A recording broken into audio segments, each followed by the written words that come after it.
Culture d'Afrique, au cœur d'une nation. L'Afrique, berceau des civilisations, est aujourd'hui victime de la dépravation de ses us et coutumes ancestrales. Son peuple, tombé dans l'acculturation sous les poussées impérialistes et coloniales, cherche ses repères. Musique, cinéma, peinture, sculpture et autres traditions ancestrales. Toute la culture d'Afrique sur CAMnews 24.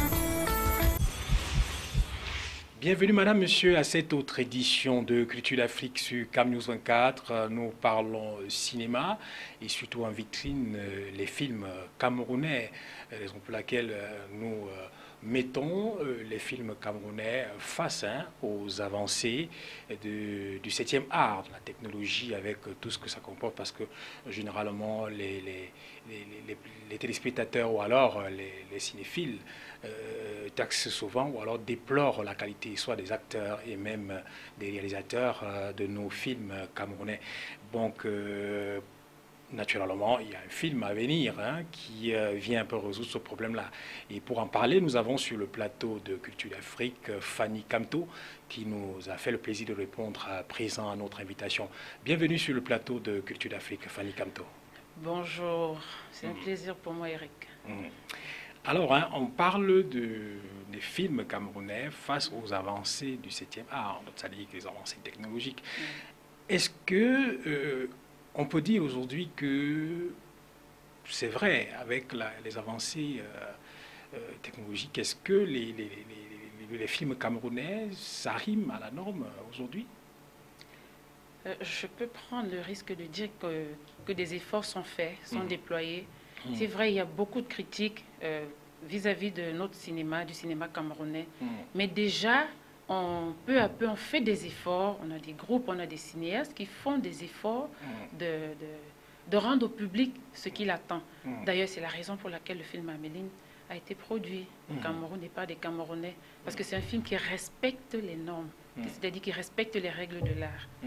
Quand vous regardez le film, vous vous rendez compte que il n'y a pas raison à se plaindre. C'est-à-dire les plaintes qu'on a l'habitude d'avoir, qu'on a l'habitude d'émettre contre les partisans, les acteurs du 7e art. Quand vous regardez le film Améline, en fait, vous avez la réponse à vos questions. Parce que généralement, on se plaint quand on regarde... il y a une chaîne locale qui fait la promotion des films camerounais, et quand on essaye de faire une certaine comparaison avec les films nigérians et des autres pays africains, on trouve toujours qu'il y a... Ou alors c'est parce qu'on est camerounais et on dit le plus souvent que nul n'est prophète chez soi, mais on sent quand même qu'il y a là-dedans, soit il y a la précipitation, soit il y a au niveau des critères de sélection des acteurs, ce n'est toujours pas ça. Donc on pense quand même qu'au niveau de Améline, quels sont... on va rentrer dans le vif du sujet, quels sont les critères, comment est-ce que vous avez procédé dans le choix des acteurs? Merci Eric. Je vais commencer par dire que Améline est un film professionnel avec des acteurs de qualité, avec une équipe technique vraiment de qualité, un réalisateur de qualité. Donc on a tenu, j'ai parlé tout à l'heure du respect des règles de l'art. Vous savez, le film, c'est le scénario. Quand à la base, un scénario n'est pas bien écrit, parce que c'est ça en fait qui pose problème. La plupart d'entre nous, de nos collègues, quand vous avez une idée, c'est tout. On va sur le plateau, on vous dit, voilà, vous représentez tel, et puis vous jouez votre propre nature. Vous représentez tel, et puis vous jouez. Alors que dans un film normal qui respecte les règles de l'art, on a un scénario. C'est-à-dire un scénario qui a un synopsis, qui a un résumé. Quand vous lisez le résumé, vous lisez le synopsis, vous avez une idée de ce dont il est question dans le film.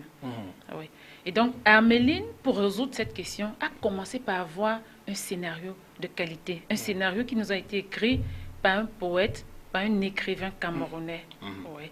Et on a ce scénario qui a été écrit, qui a été scénarisé par le réalisateur Serge Hamza, qui n'est pas ici aujourd'hui et qui, je l'espère, dans les prochaines éditions, sera avec nous sur le plateau. Donc, l'histoire a été bien scénarisée, bien écrite, bien scénarisée. Je parle là du traitement de l'histoire. C'est une histoire qui a une densité assez perspicace. Oui. Et donc, quand vous avez un bon scénario, un scénario bien écrit qui respecte les règles de l'art, un scénario qui n'est pas de la bouffonnerie. Parce que je puis vous le rassurer, le film Améline d'ailleurs reçoit un visa de diffusion tout public signé des mains de notre ministre de la Culture. Parce qu'il y a une équipe technique qui a regardé le film et qui lui a fait un rapport, a produit un rapport lui disant le film, il est bon.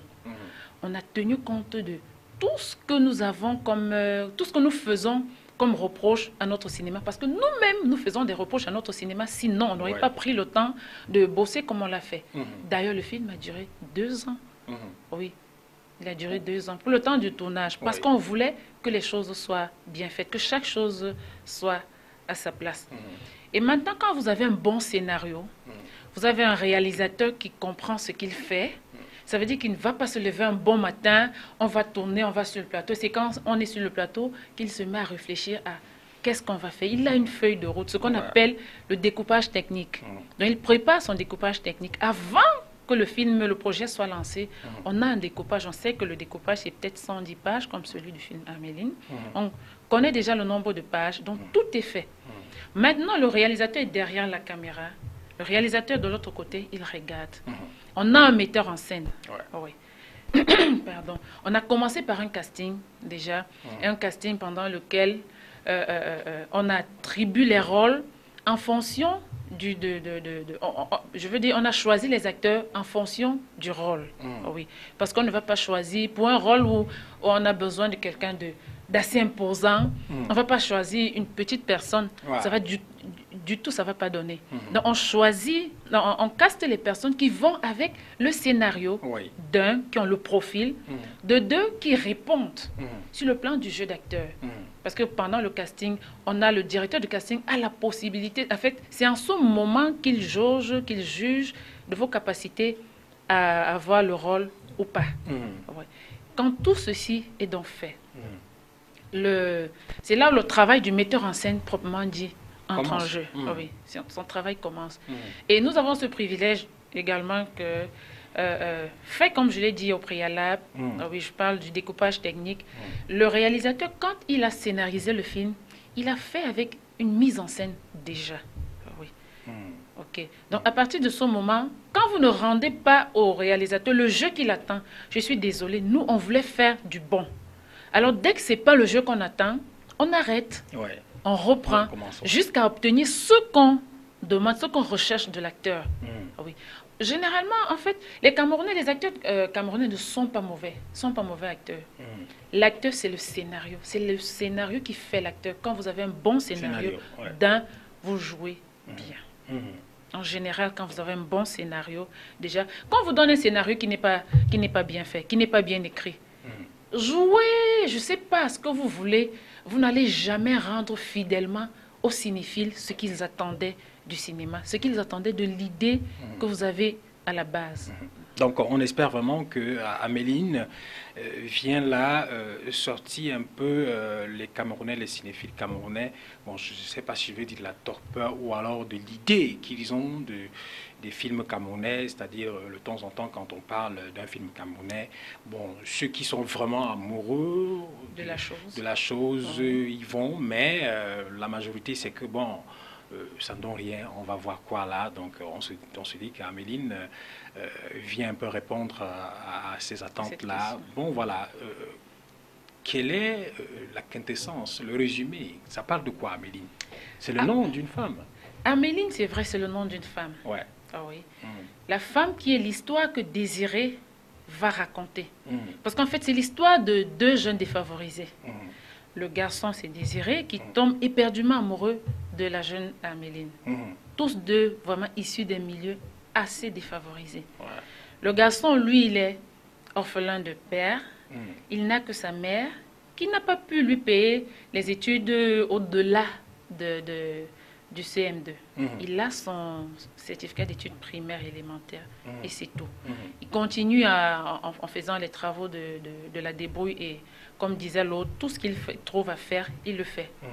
Il tombe amoureux de la jeune Améline, orpheline de père et de mère, qui vit chez sa tante, qui est une jeune dame, une Bayan Salam, qui espère aussi pouvoir dégoter quelqu'un de bien.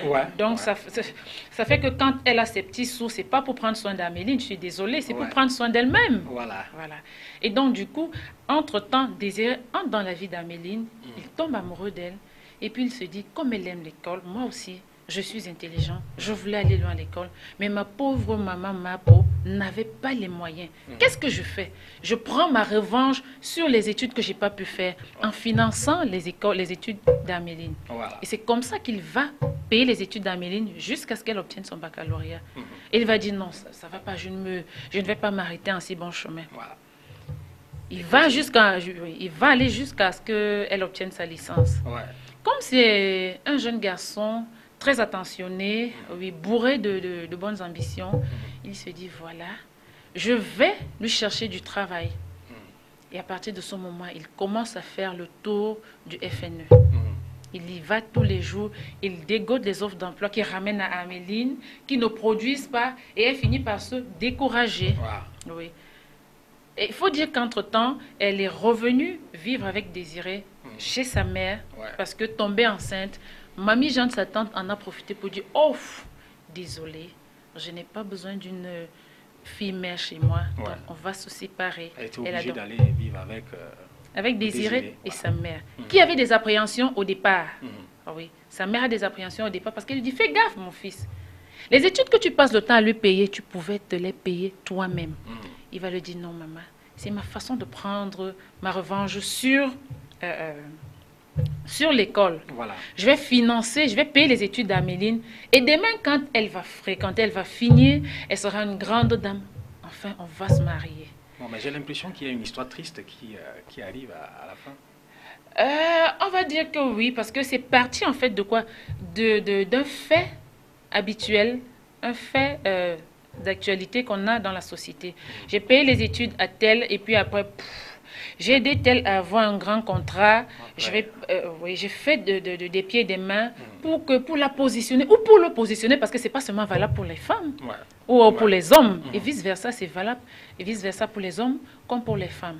Et donc, ce qui me ramène à l'histoire d'Améline, elle va finir par trouver un travail que Désiré, son amoureux, lui aura décroché. Alors, elle va avoir le travail. Et du coup, la décrépitude s'installe dans leur relation amoureuse. Désiré, lui, qu'est-ce qu'il a? Une moto, c'est tout ce qu'il a. Améline n'est jamais allée manger dans un restaurant UP. Elle ne sait même pas que ça existe. Voilà, ça commence. Voilà. Et donc, quand elle va au boulot, elle rencontre des personnes qui ont des moyens. Elle rencontre le fameux Thierry qui fait son entrée dans sa vie. Oui, par le biais de la collègue d'Améline. Voilà. Et avec puis il va commencer. Une grosse voiture. Avec deux grosses voitures. Une même, c'est pas suffisant. Avec de grosses voitures. Donc de temps en temps, il va l'amener dans les restaurants UP. Il va la transporter dans les grosses voitures. Vous savez, à côté du carburant, du réservoir de carburant d'une moto, on a un réservoir qui prend 90 litres x 2. Voilà. Du coup, on a l'habitude de dire, entre guillemets, les femmes, excusez-moi, on a l'habitude de dire que les femmes aiment l'odeur du carburant. Voilà. Ah oui. Et Améline va donc commencer à lui dire, je suis désolée Désiré, toi et moi, on n'a pas le même niveau, on n'a pas le même rang social. Donc moi, je vais aller suivre les personnes qui sont comme moi. Il n'avait pas découvert, il ne savait pas que Kribi existait au Cameroun. Le jeune Thierry, quand il entre dans sa vie, il l'amène à Kribi, il l'amène se balader, il l'amène découvrir les chutes. Et puis c'est comme ça que Désiré et Améline vont finir par se séparer. Voilà, donc on va dire que si le film est aussi très bien réalisé, très bien tourné comme l'histoire même. Ça, c'est sûr. Voilà. Et je mets tous les Camerounais au défi. Voilà. Toute personne vivant au Cameroun et tout Camerounais se réclamant être Camerounais, de venir avec nous chanter l'hymne national du renouveau cinématographique que j'ai intitulé Arméline. Le film qui respecte les règles de l'art. Bon, la sortie d'Améline sur... Voilà. La sortie d'Améline est prévue pour ce dimanche 21 août à La Chaumière, au restaurant de La Chaumière. Ils ont une salle de fête. Oui. Donc c'est à 18h, ça c'est à Bonapriso ça. Ça c'est à Bonapriso, en face de la pharmacie du plateau. Voilà, donc en projection, ça c'est la toute première. C'est pas la première. Le film a connu sa première projection à l'IFC le 11 décembre. Tu sais, Eric, nous, on est un groupe de professionnels. Et on a dit, on va fonctionner comme les professionnels le font. Donc, il n'était pas question pour nous, après avoir fini le film, de s'asseoir en famille, de le regarder et de faire quelques commentaires qui ne vont pas nous ajouter quelque chose en plus. On s'est dit, on a un bagage, on a un film de qualité, sur un scénario de fond vraiment impeccable. Allons-y jusqu'au bout. Le film a donc connu sa sortie officielle à l'IFC, à l'Institut français. Oui. Le film est sorti. Les premières personnes qui étaient là ont regardé et nous avons les impressions des cinéphiles. Je dois d'ailleurs vous dire, même en passant, que le patriarche, Dikongé Pipa, à qui je fais un gros coucou comme ça, s'il me regarde, était en salle, il a regardé le film. Et je puis vous dire que pour quelqu'un qui a une expérience, une certaine expérience comme celui-là, à la fin, il a lancé un appel, il a dit aux jeunes de revenir dans le cinéma. C'est possible. Camerounais, nous pouvons encore. Mais est-ce que le fait qu'aujourd'hui, on déplore également l'absence des salles de cinéma au Cameroun, est-ce que ça ne vous titille pas? Est-ce que vous n'avez pas peur d'investir sur un film comme celui-là, sachant que vous aurez des problèmes peut-être? C'est vrai qu'on a quelques salles qui font office de salles de cinéma, mais est-ce que pensez-vous de l'absence? Même si elles ne sont pas données. L'absence des salles de cinéma au Cameroun aujourd'hui? Ce que je veux dire, en fait, l'absence des salles de cinéma au Cameroun font prendre aux cinéphiles camerounais un grand coup. Cette absence fait prendre aux cinéastes que nous sommes un grand coup. Oui, parce qu'on n'a pas de salle. Et du coup, on fait les films, on n'a pas un préfinancement. Oui, on n'est vraiment pas préfinancé. Quand vous avez fini de faire le film, il faut la promotion. Vous pouvez même réussir à faire le film. Si vous êtes des personnes jusqu'au boutistes comme nous autres qui avons patienté 2 années, vous faites un film et un bon film. Mais maintenant, il y a une autre phase qui est la promotion, qui est la distribution. Avant, autrefois, quand il y avait les salles de cinéma, on n'avait pas autant, les cinéastes n'avaient pas autant de soucis. Parce que vous avez fini un film, comme le film Améline, vous aviez la salle du Vaury, par exemple. Vous allez au Vaury, vous donnez votre film, il passe en projection et vous partagez les dividendes. Aujourd'hui, il faut faire un matraquage, déjà pour que les gens soient informés. Le matraquage qui ne coûte pas 10 francs, oui, le matraquage qui demande beaucoup de ressources financières. Oui. Et vous ne matraquez pas au travers d'une seule chaîne.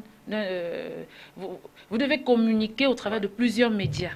Oui. Vous devez louer la salle. Qui ne coûte pas, comme je l'ai dit tantôt. Vraiment, ce n'est pas des salles qui coûtent 5 francs.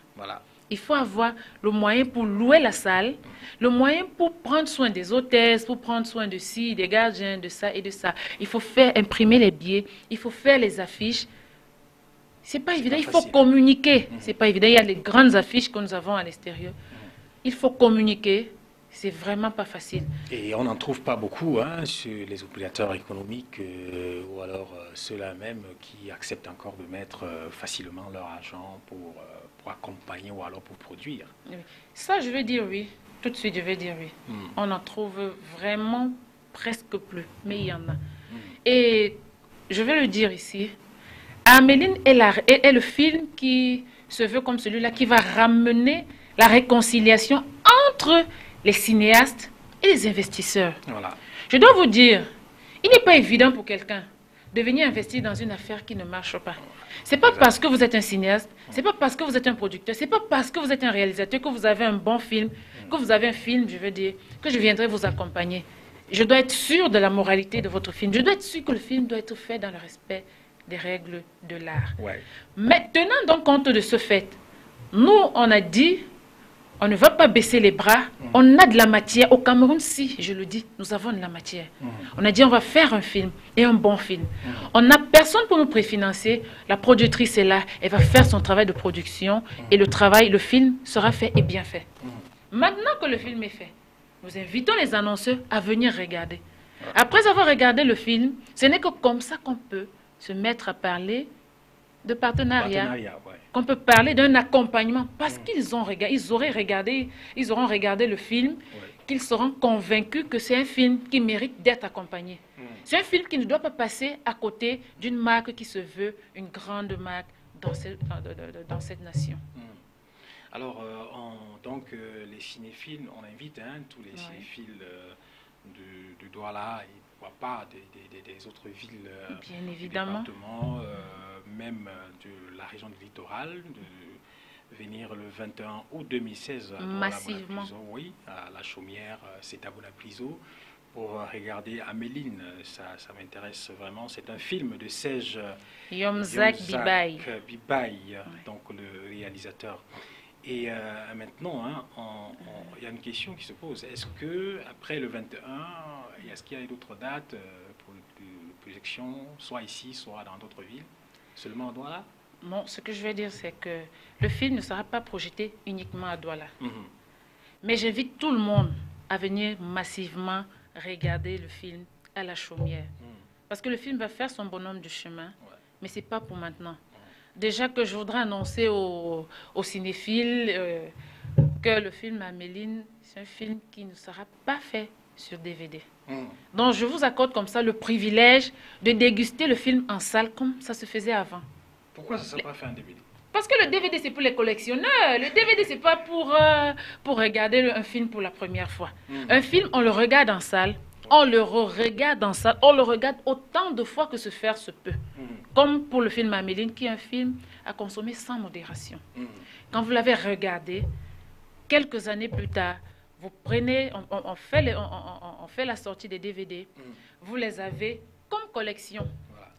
Donc, si je comprends bien, le film Améline vient ici redonner aux cinéphiles le goût des salles de cinéma. Certainement. Voilà. C'est d'ailleurs la raison pour laquelle nous avons décidé de ne pas avoir les prix exorbitants. Oh oui, quand je veux dire exorbitants, entre guillemets, parce qu'il n'y a même pas de prix exorbitant. Si vous regardez ce que ça coûte, faire un film, ça coûte beaucoup. Ouais, c'est énorme. Mais je dis, comment ramener la flamme du cinéma d'antan dans les cœurs des cinéphiles camerounais? On commence par faire les prix abordables. C'est la raison pour laquelle, à La Chaumière, nous avons le pass de 2 000, de 3 000 et de 5 000 francs. Ouais, pour les VIP. Pour les VIP. Donc, le pass est assez abordable pour tout le monde. Et vous avez posé la question tout à l'heure de savoir si j'ai peur. Je suis passionnée de ce que je fais. Donc, du coup, je n'ai pas peur. Je suis passionnée. Je suis sûre du produit que j'ai. Je suis sûre de ce film camerounais. Et je sais que quand les investisseurs vont le regarder, ils vont nous accompagner. D'ailleurs, à cet effet, je dis, venez par conviction, regardez le film Améline, et venez par curiosité, autant pour moi, regardez le film Améline, et accompagnez-nous par conviction. Oui, parce que, bon, à vous entendre, Fanny Camto, on comprend là que le film Améline cadre avec le thème choisi aujourd'hui pour l'émission Culture d'Afrique, c'est-à-dire c'est un film qui non seulement a respecté les règles de l'art pendant le tournage, la réalisation et tout, le choix des acteurs, et maintenant... même dans les jeux d'acteurs. Dans les jeux d'acteurs. Oui. Et on n'a pas vite fait comme d'autres rapidement sortis des DVD qu'on va vendre à 1000 francs et tout ça. On permet d'abord aux gens de consommer ce film uniquement dans les salles. Là, parce qu'avec la fermeture des salles de cinéma, ça fait un bon bout. Les Camerounais, les cinéphiles ont perdu. C'est un moment maintenant. Entendre déjà le résumé du film, c'est intéressant. Et maintenant, pour voir... On est obligé d'aller en salle. C'est pourquoi vous devez courir, parce que la salle n'est pas assez grande. Vous devez courir, prendre un ticket avant le 21 pour éviter d'entendre parler Améline par les autres. Faites partie de ceux qui parlent du film Améline, de ceux qui parlent de ce qu'ils ont regardé. Bon, mais on comprend parce que la salle n'est pas très grande et on croit aussi que vous allez... Quand je dis vous, c'est-à-dire votre équipe, vous allez multiplier les projections peut-être sur la place de Douala. Parce que ce qui est sûr, c'est que ceux qui vont se rendre à La Chaumière le 21 vont de bouche à oreille, comme on dit souvent, le téléphone arabe, dire raconter aussi. Et ça et ça va susciter des envies. Donc, naturellement, après l'écho du 21, vous allez revenir et programmer une autre projection. Donc, d'un moment à l'autre, Amélie, nous allons sortir du programme. Et être sorti de ce programme, le temps nous tient par la gorge. Donc, on disait en projection à la Chaumière le 21 août 2016. À 18h. À 18h, ouais, le film Améline. L'amour parfait, un film de Serge Yomzak Bibaye. Donc, on rappelle rapidement les lieux où on peut trouver les billets. Oui, les lieux où on peut trouver les billets. Nous avons la Chaumière, oui, qui est à face pharmacie du plateau à Bonapriso. On a également le numéro 6, 93 33 76 69. Nous avons également le 6 74 21 02 71. Donc on va dire que Améline aujourd'hui vient ramener, comme on le disait, les cinéphiles dans les salles de cinéma et pour répondre également au problème de l'amateurisme, ou on peut dire ça ainsi, ou alors des mauvais films, parce qu'on a souvent l'habitude de taxer les films camerounais de mauvais films. De mauvais films. Amélie vient un peu répondre à cette attente-là des cinéastes camerounais. Alors, un mot pour sortir de l'émission. Ah oui. Déjà, cinéphile, je vous attends. J'ai dit personnellement à la productrice Fanny Camto, je vous lance un défi. Venez à la Chaumière, regardez le film et on va se parler après. Parce que je sais ce que j'ai produit. Je me souviens, il y a un jeune, parce qu'on a fait une projection au Collège Chevreuil. Et quand il a fini de regarder, dans les impressions, il dit Améline, c'est un film qu'il a balancé dans des univers parallèles. Ça veut dire que quand vous regardez le film Améline, vous vous souvenez des bons films qui étaient produits au Cameroun avant. Parce qu'avant le Nigeria, notre voisin d'à côté, on faisait de très bons films au Cameroun. Quand on faisait les films au Cameroun, au Nigeria, on ne parlait même pas encore cinéma. Ça c'est vrai. Donc je dis, venez nous accompagner, venez être avec nous, venez savourer avec nous la salsa du renouveau cinématographique camerounais. Ok, donc on dit la salsa dans le renouveau du cinéma camerounais. Donc, madame, monsieur, c'était Culture d'Afrique. Aujourd'hui, nous parlons des films camerounais face à l'avancée du 7e art. Donc, on pense bien que Améline va nous redonner ce qu'on appelle le goût d'aller voir des films dans des salles de cinéma. Certainement. Voilà, certainement. Alors, c'était donc Culture d'Afrique avec Fanny Camto. À bientôt. Qui vous dit bye bye. Culture d'Afrique, au cœur d'une nation. L'Afrique, berceau des civilisations, est aujourd'hui victime de la dépravation de ses us et coutumes ancestrales. Son peuple, tombé dans l'acculturation sous les poussées impérialistes et coloniales, cherche ses repères. Musique, cinéma, peinture, sculpture et autres traditions ancestrales. Toute la culture d'Afrique sur Camnews 24.